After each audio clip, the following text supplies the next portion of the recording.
Hello everyone and welcome to Nervous Nessie. Today I wanted to do a recap video of the Final Four trip. There were things that happened during the trip that I kind of touched on, but I kind of wanted to go a little more in detail and reiterate. This trip was literally the trip of a lifetime. It was amazing every step of the way. First of all, I was very shocked I was able to fit everything in that I did. I was a glutton. I'm a glutton for punishment. I tried to fit in everything that I could, and I did.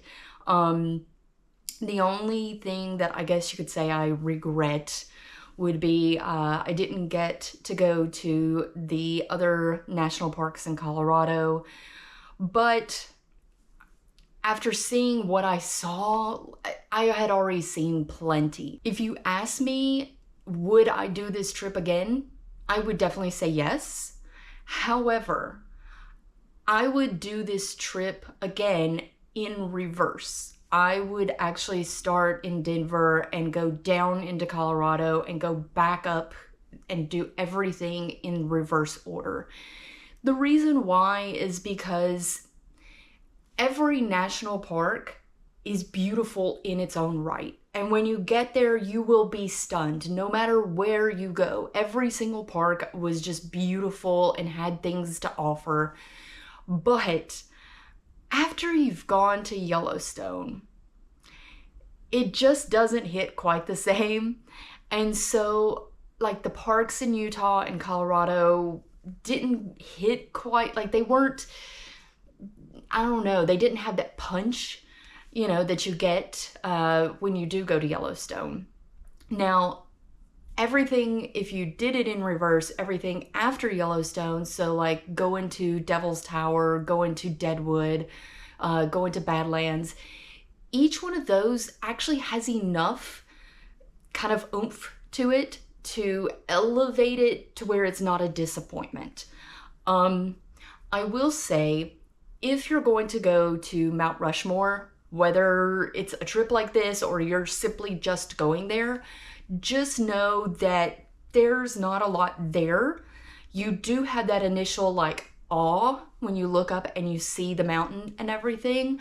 But other than that, there is hiking that I did not do, and I've heard the hiking is beautiful, but there's not that much there. It's just one of those big national monuments, big things that when you see it, it's like, wow. And then you realize there's nothing else around it. There's other, monuments and stuff. Devil's Tower was kind of the same way. You get there, you see it, you're like, wow. And then you realize it's in the middle of nowhere and there's nothing else to do. But I would say that if you're going to do a trip like this and you're going to hit these national parks, save Yellowstone for last. It'd be worth it. And speaking of Yellowstone, I was shocked by how much was actually inside there. Now, I knew the park is massive. It is ridiculous, 60 miles one way. It's crazy how huge this park is. It goes over 3 different states. But I did not realize how much was actually inside the park. You would think maybe 1, maybe 2 souvenir shops. No, there's tons of souvenir shops. There's a mechanic in there. There's gas stations, more than one in the park. There's restaurants in the park. There's a lot in Yellowstone in itself, and that was kind of shocking to me. I guess in my mind, I'm thinking national park is preserved for nature, and they will try and not put things, built things inside the park. But they kind of have to, because the park is so huge. You have people who maybe drove from one side of the United States to go there and their car breaks down, or someone just forgets to get gas, or just pushes it and runs out of gas. And so you have to have those amenities there to make people a lot more comfortable. There's also massive hotels, not little hotels, massive hotels there. So I was a little shocked by that. But I will say they did a really good job about trying to blend it into the surroundings. The hotels had more of a cabin lodging type feel versus like just a hotel. Everything was kind of tucked away to where if you weren't really looking for it, you could probably bypass it and not even know that it was there. So that's a good thing. During this trip, I did not book any lodging in advance. None. I did not know where I was going to be, what state I was going to be in, like what city. I had no clue. So I did not book any lodging throughout the entire trip. It ended up being a blessing and a curse. Blessing was there was no pressure to hurry and get to a specific place or maybe cut something out of my trip because I had booked lodging in advance. But there were some curses to it. There was the stress of where on earth am I going to sleep tonight? And I was mentally prepared, worst case scenario, sleep in my car. But there were some times I was a little stressed about it. The Wi-Fi in those states is very limited, so it's hard to get GPS signals and stuff like that in those states. The other downside is that you could be paying more because you are booking it at the last minute.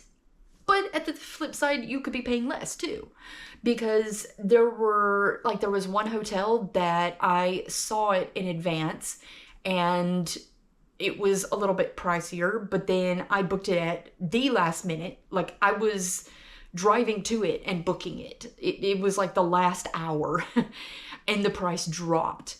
And so I took advantage of that. But the flip side also is like there were some places that I looked at where it was a couple of months in advance and the price was cheaper and then it shot up the day of. So there's kind of a flip-flop to it. I would say it's more of whatever you're comfortable with. If you're going to do a trip like this and you're kind of unsure, try to ballpark it. You know, say, okay, I'm going to be in South Dakota this day. At least know what state and kind of get an idea of what area. And you can go ahead and maybe book a little ahead of time. Maybe book it that morning instead of waiting until you're in one of the parks and you have no GPS and you can't book it and you have to wait until the last minute. But I would say it's 6 in one hand, half a dozen in the other. It's really what is your preference.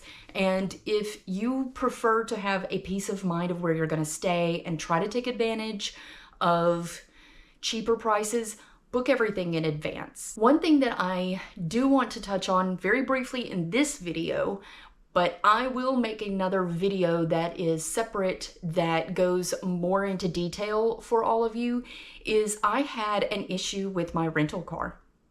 The rental car worked fine throughout the trip, but when I went to return it, there was a huge issue and it could have cost me a lot of money, a lot of headaches and everything. So I am going to shoot a video and put it out for all of you where I talk about what happened with the car rental, how to avoid that, how to handle that, because there was an issue on this trip. I really hope that you liked all of the videos that I put out.